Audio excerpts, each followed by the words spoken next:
Okay, good morning students. अभी जो कल की क्लास में हमने एक चैप्टर स्टार्ट किया था that was respiration in higher plants. या मैं यहाँ पे हायर प्लांट्स नहीं लिख रही हूँ क्योंकि already we discussed about it कि प्लांट्स जो है वो प्लांट किंगडम की कैटेगरी में है। तो जितने भी प्लांट किंगडम के अंदर में आने वाले जो प्लांट्स हैं उन सब की बात कर रहे हैं, ठीक है, जैसा कि मैंने कल आपको बताया भी था। तो रेस्पिरेशन इन प्लांट्स, कल हमने क्या क्या डिस्कस किया था।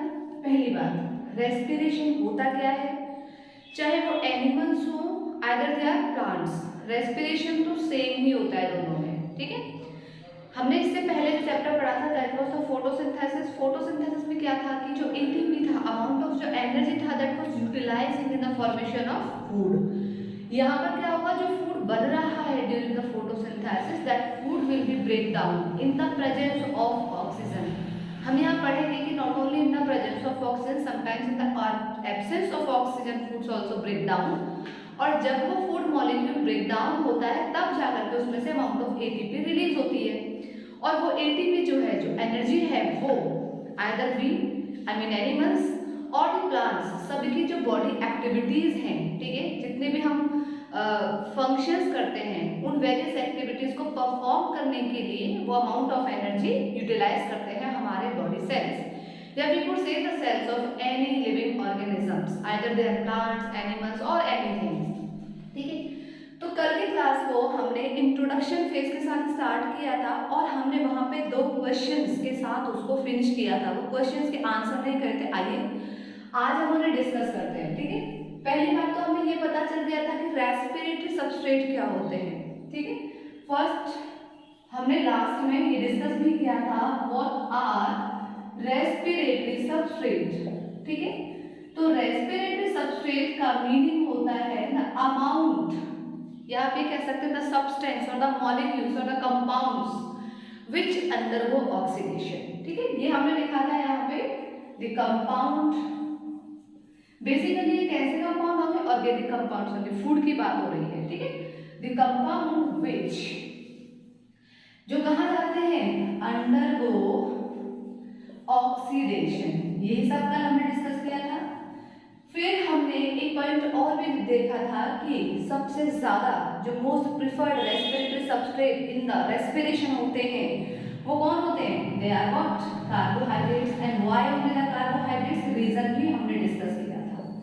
सबसे ज्यादा carbohydrates, then fats, right, and after that fats के बाद में प्रोटीन्स, और अगर इसके बाद कोई और रिमेनिंग ऑर्गेनिक एसिड्स होते हैं तो वो सबसे लास्ट में आते हैं, दे विल बी, ठीक है। जब बॉडी के अंदर में कार्बोहाइड्रेट है, फैट है, तो पहले जो बॉडी होगी प्लांट्स की, हम यहाँ प्लांट्स की बात कर रहे हैं, ठीक है, लेकिन ये same things happen in the case of animals too, हमारे अंदर भी सेम वही होता है।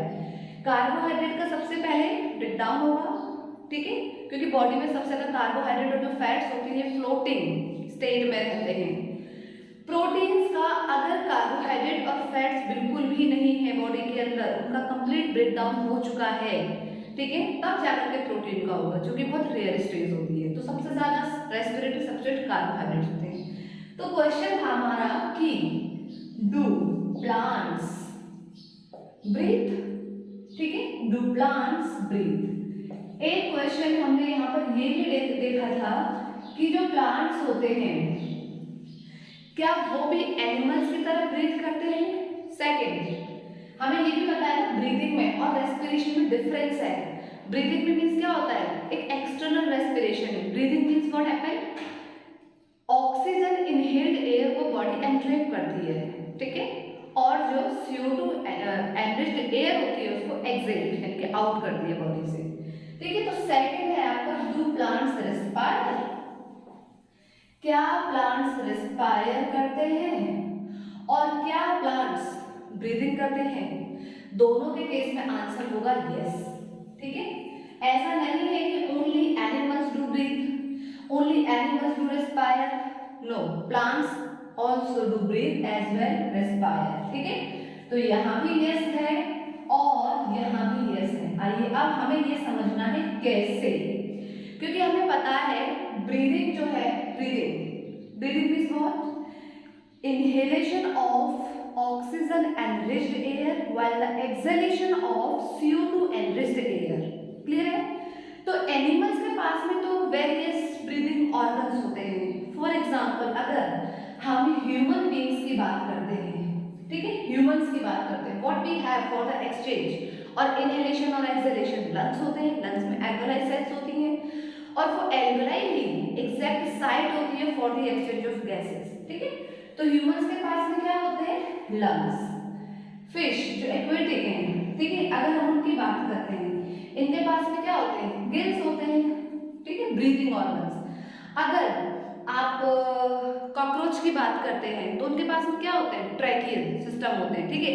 अगर हम फ्रॉग की बात करते हैं तो उनके पास में क्या होते हैं? स्किन, क्योंकि फ्रॉग क्या है? एक एम्फीबियन ऑर्गन है which can survive land as well on water also, ठीक है।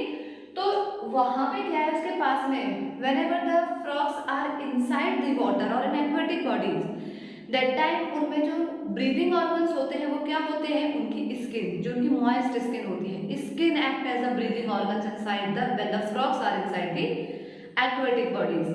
लेकिन अगर frogs when the frogs are on land, if they are on land, अगर ये लैंड पर होते हैं तो हमारी ही तरह इनके पास में लंग्स होते हैं। सो ऐसे बहुत सारे डिफरेंट आपने जूलॉजी में ये सब पढ़ा होगा, respiration and exchange of gases में, कि बहुत सारे animals, each and every animals different सबके पास में आई मीन ये ब्रीदिंग ऑर्गन्स होते हैं, ठीक है। तो ब्रीदिंग और रेस्पिरेशन टोटली डिफरेंट है। रेस्पिरेशन में क्या हो रहा है? रेस्पिरेशन में हो रहा है ब्रेक डाउन, ठीक है। रेस्पिरेशन में क्या हो रहा है? ब्रेक डाउन ऑफ जो रेस्पिरेटरी फ्यूल है उसका।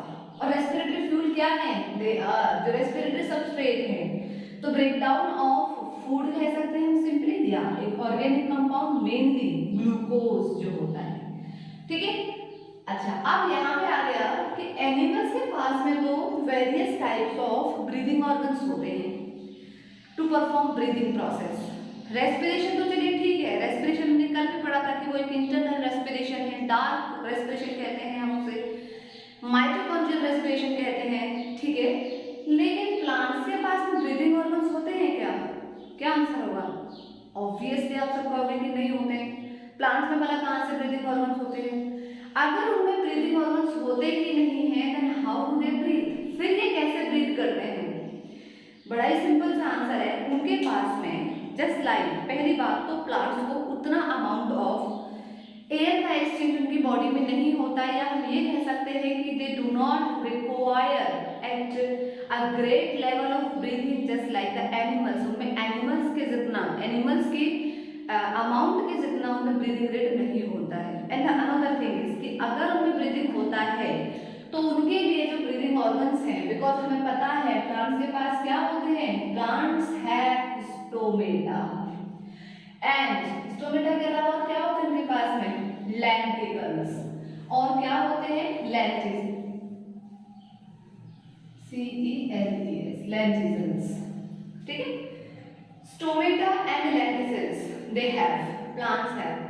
आपको पता है, हमने पढ़ा भी था फोटोसिंथेसिस में भी कि जो एटमॉस्फेरिक कार्बन डाइऑक्साइड को प्लांट्स कंज्यूम कर रहे थे, एंट्रैप कर रहे थे, किसकी हेल्प से कर रहे थे? स्टोमेटा की हेल्प से कर रहे थे।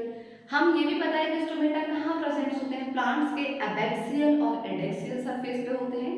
नंबर वेरी करता है, ये हम एनाटॉमी ऑफ फ्लावरिंग प्लांट में अच्छे से डिस्कस कर चुके हैं, आई होप आप सबको आता होगा, ठीक है। लेंटिसल्स कहाँ होते हैं? बेसिकली ये भी क्या है? जस्ट लाइक पोर्स हैं, बस स्टोमेटा तो लीफ में प्रेजेंट होते हैं, ठीक है, एपिडर्मल रीजन में प्रेजेंट होते हैं, upper and lower, abaxial I mean adaxial और एबैक्सियल, ठीक है। लेकिन जो लेंटिसल्स होते हैं they are present on the bark region of plant, ठीक है, बार्क रीजन ऑफ प्लांट। तो बार्क रीजन पे प्रेजेंट होते हैं क्या? लेंटिसल्स, क्लियर है। अच्छा, अब यहाँ पे क्वेश्चन फिर से जनरेट होता है, ठीक है। एक क्वेश्चन यहाँ पे फिर से जनरेट होता है कि अगर उनके पास में स्टोमेटा है